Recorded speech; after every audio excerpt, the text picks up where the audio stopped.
Hello viewers, welcome to AKSIS academy.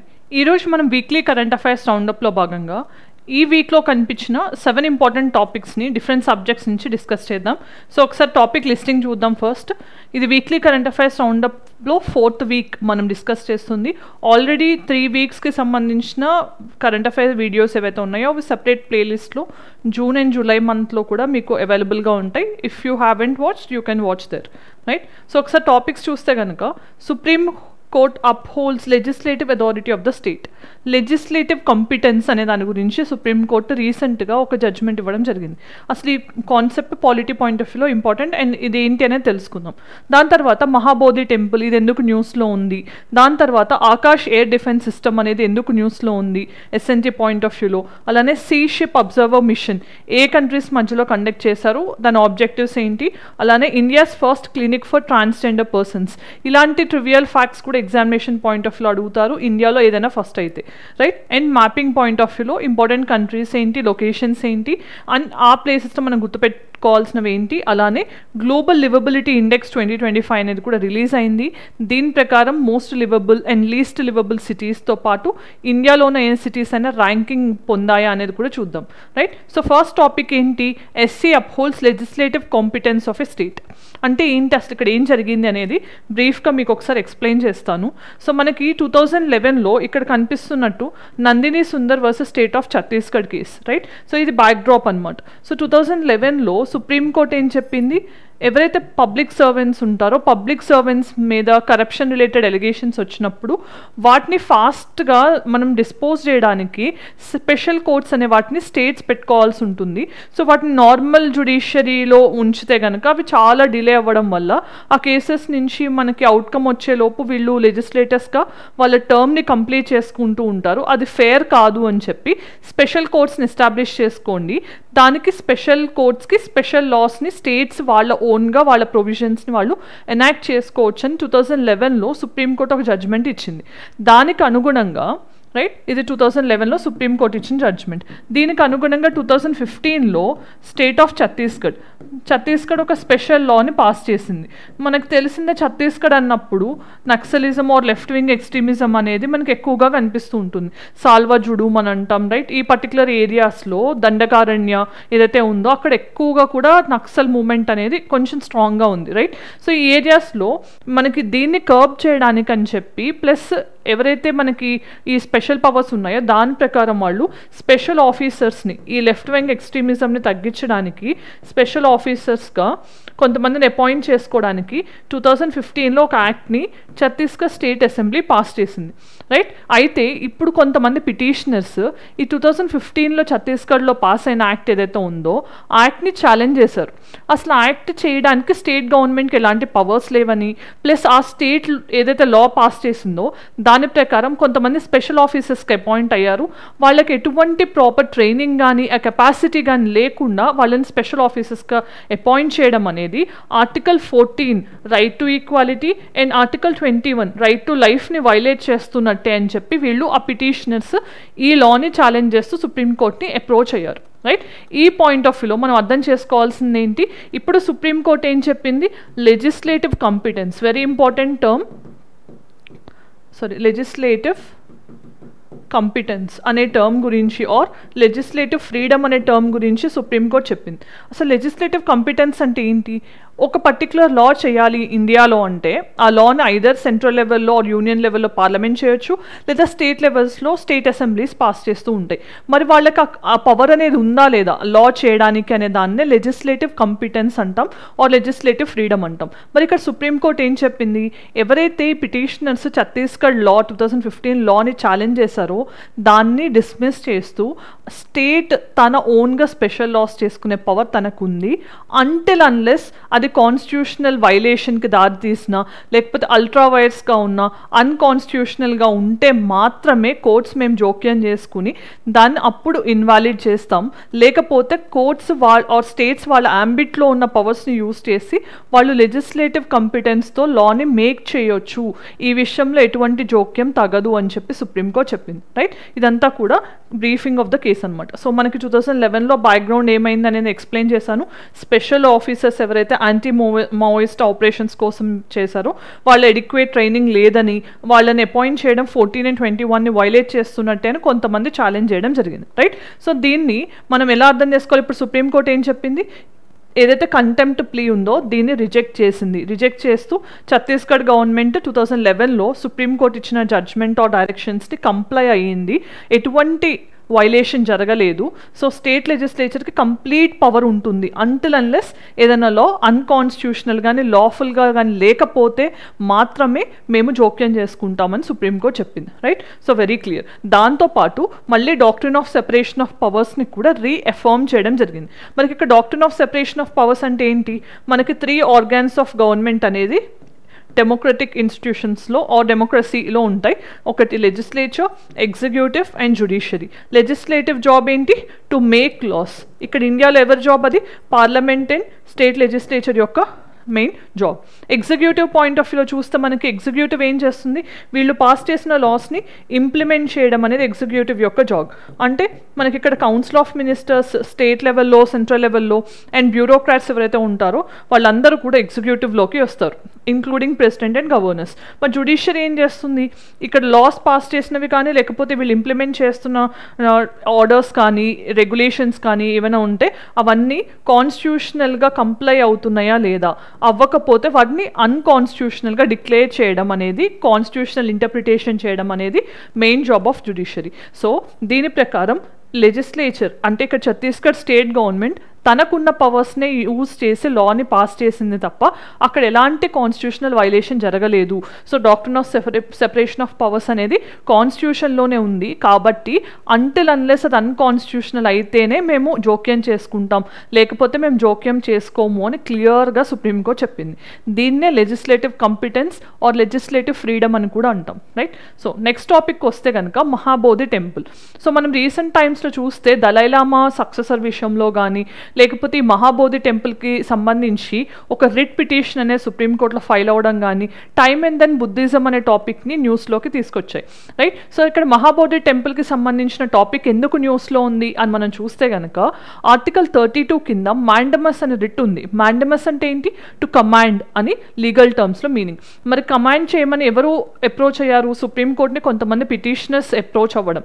ఎందుకు అంటే ఈ బోధ్గయాకి సంబంధించి మహాబోధి టెంపుల్ ఏదైతే ఉందో ఆ టెంపుల్ మేనేజ్మెంట్కి సంబంధించి ఒక యాక్ట్ పాస్ అయింది.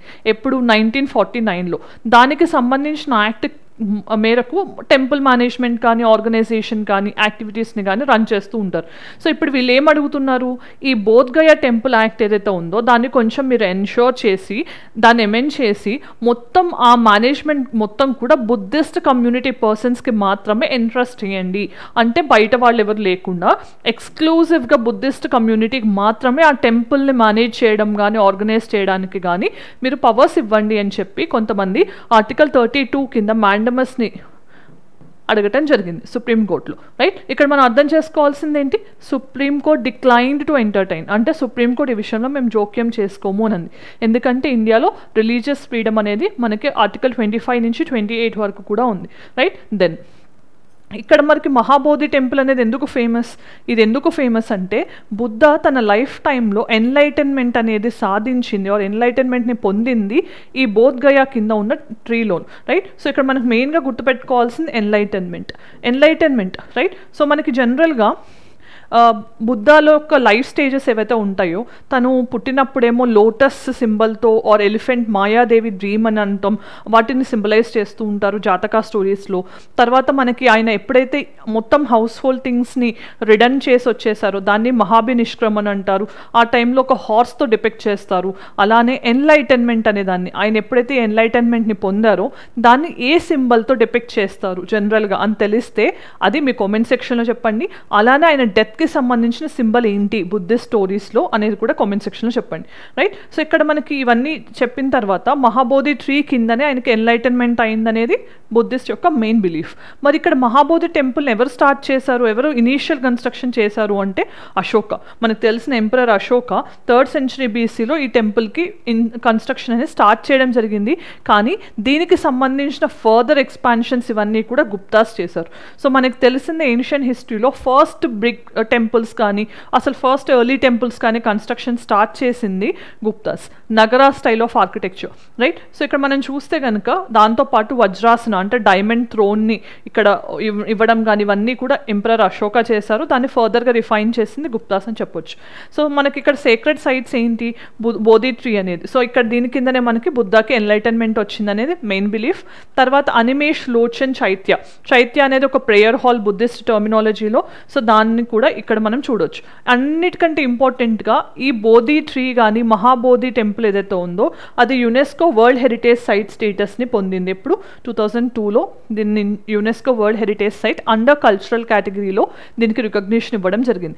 రీసెంట్ టైమ్స్లో ఒక పర్టికులర్ సైట్ ఇండియా నుంచి ఒక ఫాజిల్ పార్క్ అని కూడా చెప్పొచ్చు, అది యునెస్కో వరల్డ్ హెరిటేజ్ సైట్లో టెంటేటివ్ లిస్ట్లో యాడ్ అయింది. అది ఏ స్టేట్ నుంచి, దాని నేమ్ ఏంటి అనేది కూడా మీ కామెంట్ సెక్షన్లో చెప్పండి, రైట్. సో ఇక్కడ మనం గుర్తుపెట్టుకోవాల్సింది ఆల్మోస్ట్గా మనకి 44 ఆల్మోస్ట్గా ఇప్పుడు అది యాడ్ అయితే 44 ఉంటాయి వరల్డ్ హెరిటేజ్ సైట్స్ అనేవి కల్చరల్, న్యాచురల్ అండ్ మిక్స్డ్ కేటగిరీలో ఇండియాలో ప్లేస్ అవ్వడం జరిగింది, రైట్. సో నెక్స్ట్ టాపిక్ చూస్తే ఆకాష్ ఎయిర్ డిఫెన్స్ సిస్టమ్.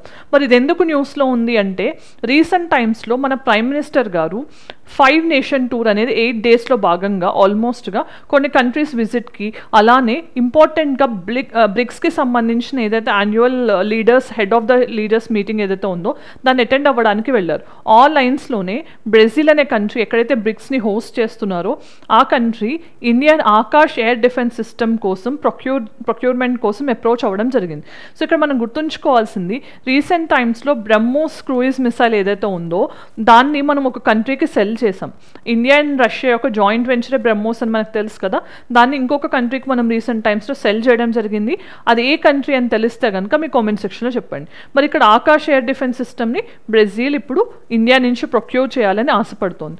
మరి దీన్ని రీసెంట్ టైమ్స్లో మనం ఎక్కడ డిప్లాయ్ చేసాం అంటే ఆపరేషన్ సింధూర్. మనకు తెలిసిందే పహల్గామ్ అటాక్ తర్వాత దానికి బదులుగా ఇండియా కొన్ని సర్జికల్ స్ట్రైక్స్ ఆర్ ఎయిర్ స్ట్రైక్స్ని చేసింది, దాన్ని ఆపరేషన్ సింధూర్గా మనం నేమింగ్ చేయడం జరిగింది. సో దాంట్లో కూడా ఈ ఆకాష్ ఎయిర్ డిఫెన్స్ సిస్టమ్ని యూజ్ చేశారు.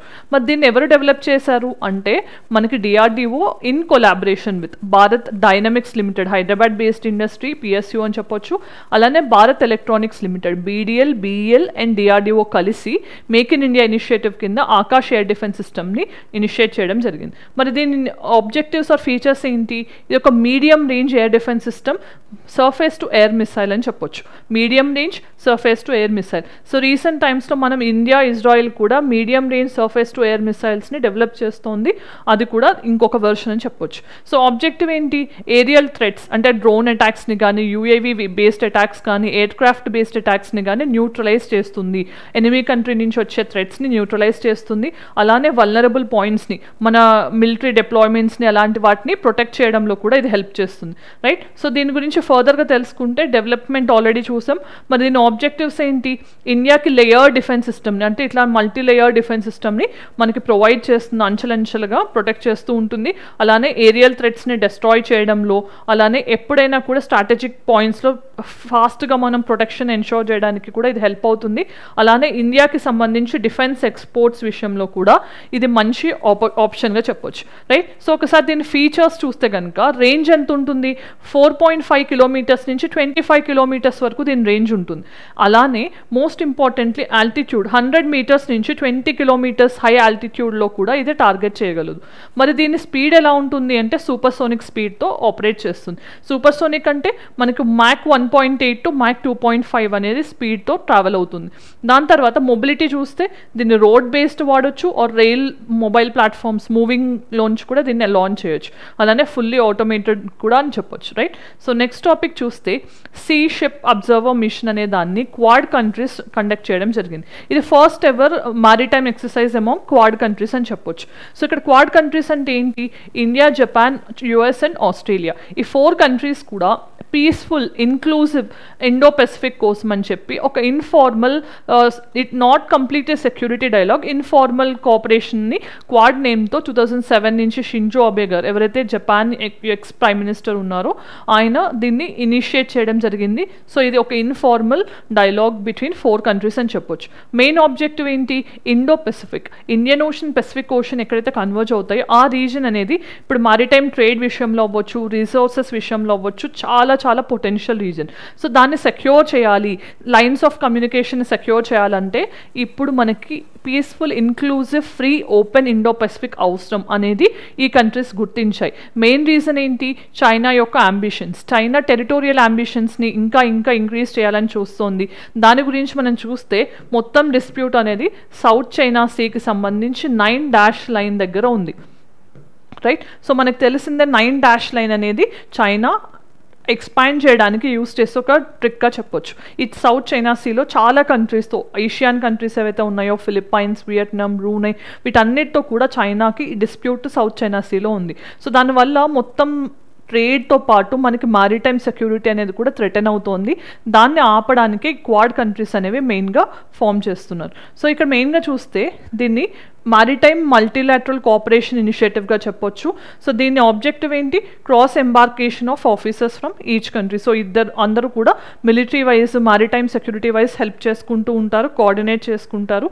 అలానే కార్డ్ యొక్క కోస్ట్ గార్డ్స్ ఎవరైతే ఉంటారో వాళ్ళు విల్మింగ్టన్ డిక్లరేషన్లో భాగంగా దీన్ని ఏర్పాటు చేయడం జరిగింది. సో విల్మింగ్టన్ డిక్లరేషన్ అంటే ఏంటి అని సింపుల్గా యూపీఎస్సీ ప్రిలిమ్స్లో క్వశ్చన్ అడగొచ్చు. ఎందుకు అంటే ఈ విల్మింగ్టన్ అనేది ఒక యూఎస్లో ఉన్న ప్లేస్ అనమాట. యూఎస్లో ఉన్న ఒక ప్లేస్గా చెప్పొచ్చు. 2023 క్వాడ్ మీటింగ్ ఎప్పుడైతే జరిగిందో అప్పుడు ఈ పర్టికులర్ డిక్లరేషన్ని సైన్ చేశారు. ఈ డిక్లరేషన్ యొక్క ముఖ్య ఉద్దేశం ఏంటి? ఫ్రీ, ఓపెన్, ఇన్క్లూజివ్ ఇండో పసిఫిక్ని ఎన్షోర్ చేయడం ఈ డిక్లరేషన్ యొక్క main job. So Wilmington declaration అని కనపడగానే మనకు గుర్తు రావాల్సింది క్వాడ్ కంట్రీస్, రైట్? సో మరి దీని యొక్క ఫీచర్స్ ఆర్ ఆబ్జెక్టివ్స్ ఏంటి?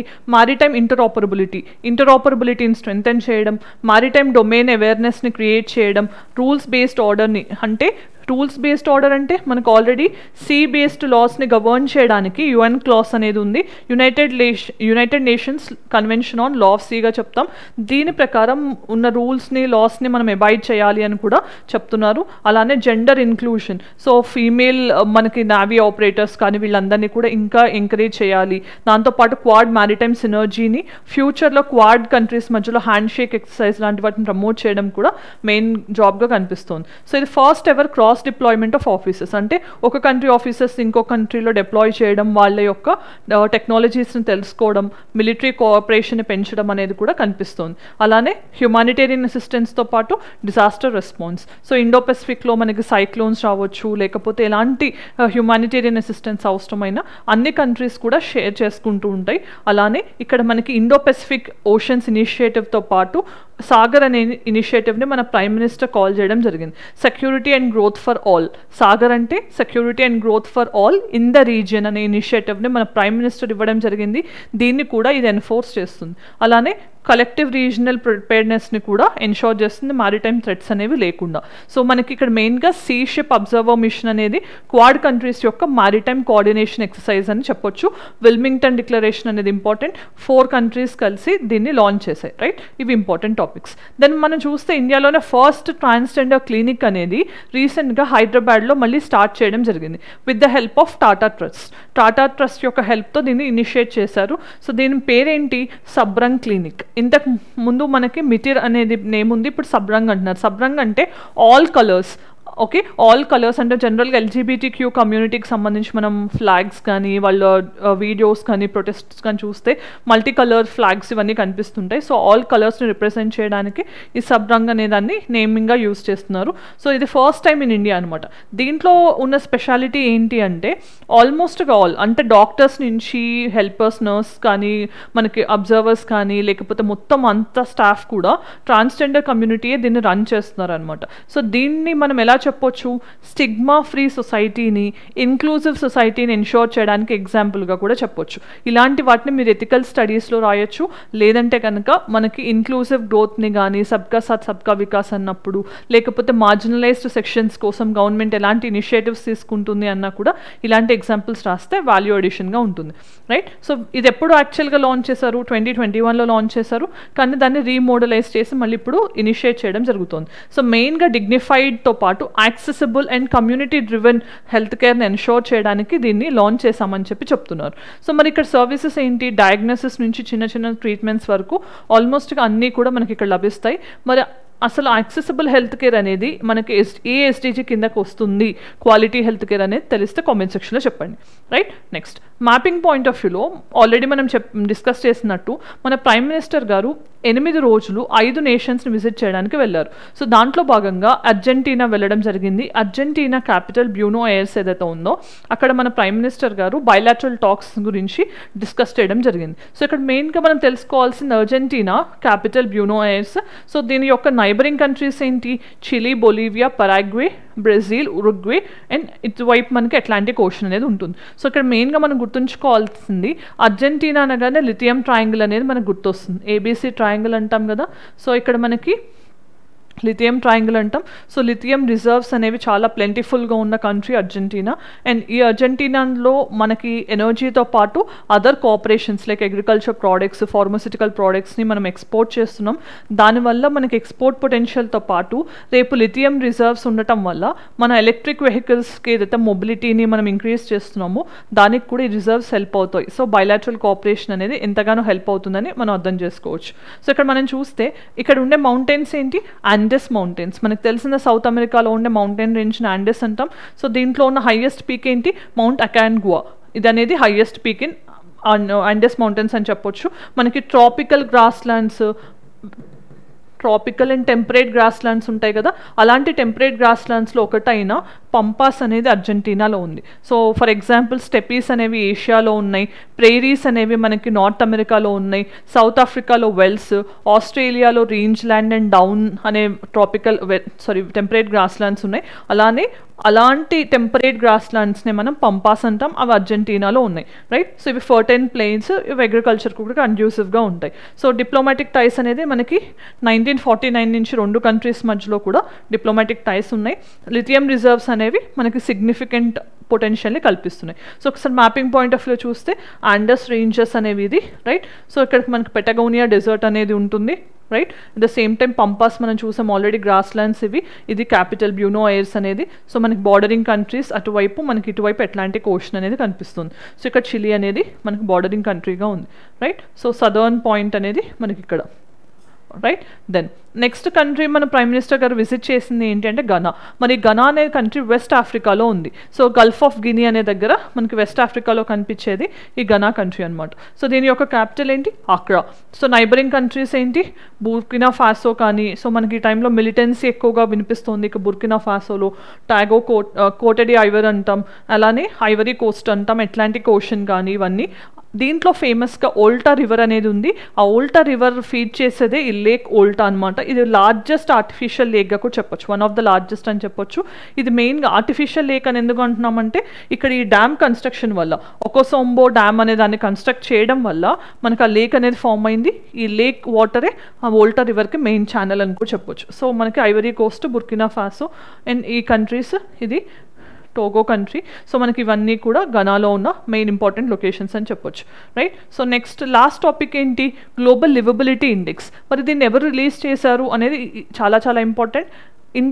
ఎకనామిక్ ఇంటెలిజెన్స్ యూనిట్, EIU అని అంటాం. సో వాళ్ళు రిలీజ్ చేసిందే ఈ గ్లోబల్ లివబిలిటీ ఇండెక్స్ 2025. మరి ఎన్ని కంట్రీస్ని వీళ్ళు అసెస్ చేశారు అని చూస్తే 173 సిటీస్ని అసెస్ చేశారు. ఆల్మోస్ట్ 30 ఇండికేటర్స్లో అసెస్ చేశారు. మెయిన్ కేటగిరీస్ ఏంటి వీళ్ళు అసెస్ చేసిందంటే ఎంత స్టేబుల్గా ఉన్నాయి సిటీస్ అనేవి, పొలిటికల్ స్టెబిలిటీ అవ్వచ్చు, ఎకనామిక్ స్టెబిలిటీ అవ్వచ్చు, హెల్త్ కేర్తో పాటు culture, environment, education and infrastructure ఎలా ఉంది సిటీస్లో అనే వాటిని అసెస్ చేసి ర్యాంకింగ్స్ ఇవ్వడం జరిగింది. సో 0 to 100, ఆల్మోస్ట్ 1 to 100 అనేది ర్యాంకింగ్ ఇచ్చారు. 100 అంటే మోస్ట్ లివబుల్ అని చెప్పొచ్చు, 1 అంటే least livable or intolerable to live అని చెప్పొచ్చు. మరి మోస్ట్ లివబుల్ సిటీస్ ఏంటి? కోపెన్హాగన్, డెన్మార్క్ యొక్క క్యాపిటల్ ఏదైతే ఉందో అది ఫస్ట్ ర్యాంక్లో ఉంది. అవుట్ ఆఫ్ 100 98ని సాధించింది. అంటే 100కి 100 ఏ సిటీను సాధించలేదు. ఇది గుర్తుపెట్టుకోవాలి. అండ్ మనకి ఇక్కడ గుర్తుపెట్టుకోవాల్సింది ఏ కాప్ సమిట్ అనేది కోపెన్హాగన్ డెన్మార్క్లో జరిగింది అని మీకు తెలిస్తే అది కామెంట్ సెక్షన్లో చెప్పండి. రైట్, సో UNFCCCకి సంబంధించిన ఏ కోపెన్హాగన్ డెన్మార్క్లో జరిగింది అని కామెంట్ సెక్షన్లో చెప్పండి. ఇక్కడ మనం మెయిన్గా గుర్తుపెట్టుకోవాల్సింది లాస్ట్ కొన్ని సంవత్సరాలుగా మనకి వియన్నా, ఆస్ట్రియా క్యాపిటల్ ఏదైతే వియన్నా ఉందో అదే మోస్ట్ లివబుల్ సిటీగా ఉండేది. సో ఫస్ట్ టైం ఆస్ట్రియాని రీప్లేస్ చేసి కోపెన్హాగన్ అనేది ఫస్ట్ మోస్ట్ లివబుల్ సిటీగా రికార్డ్ సృష్టించింది అనమాట.